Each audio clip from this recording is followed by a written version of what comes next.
مرحبا بكم خوتنا العزاز، والسلام عليكم يا أوفياء الوطن. صلوا على سيدنا محمد وعلى آله أجمعين. اللهم صل وسلم وبارك على سيدنا محمد وعلى آله أجمعين. اليوم جبت لكم الجديد على زيادات معاشات أكتوبر، لكن قبل ما نبدي ما تنساوش تشتركوا في القناة وتفعلوا الجرس وتديروا جيم للقناة. والخبر اللي راه يهم كل المتقاعدين المدني ولا العسكري ولا الأرامل ولا أبناء الشهداء ولا المجاهدين ولا حتى محاربي العشية السوداء وجنود الاستبقاء وذوي الهمم. رئاسة الجمهورية صادقت على دمج التثمين السنوي مع الزيادات الاستثنائية.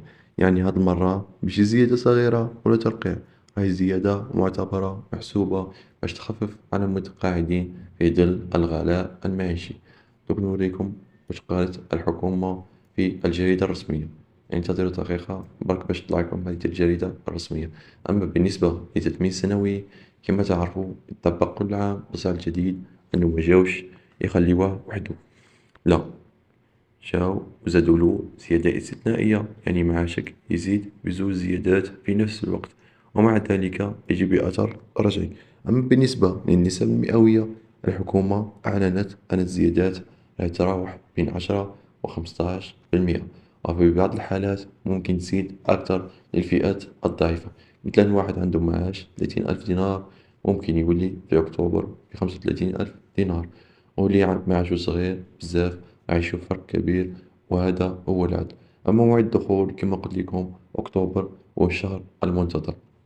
مع الدخول الاجتماعي يدخل الخير على جيوب المتقاعدين، والأثر الرجعي لبعض الفئات راح يتحسب هو كذلك. أما التقارير الجديدة من الحكومة، آخر اجتماع أكد للزيادات رسمية ومضمونة، وإنه إصلاح منظومة التقاعد راهو مشي في الطريق الصحيح، راهو 100%. والملفات راهم يتساواو وحدة وحدة، وما يبقاش فرق بين مدني ولا عسكري ولا بين فئة وفئة. وحتى الملفات العالقة مثل جنود الاستبقاء ومحاربي العشية السوداء راهي تتساوى أيضا. أما بالنسبة لمنظمة التقاعد والمدير الجديد، المدير الجديد خرج بتصريحات قوية وقال: المتقاعد الجزائري راهو أولوية وطنية، وأكتوبر راح يكون نقطة انطلاق جديدة.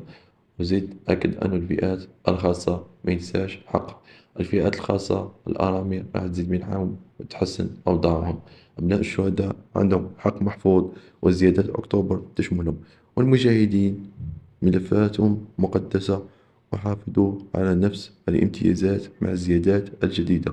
أما محاربي العشية السوداء تم الاعتراف بمعاناتهم، واليوم راح يشوفوا زيادات ملموسة بالنسبة لهم ولجنود الاستبقاء.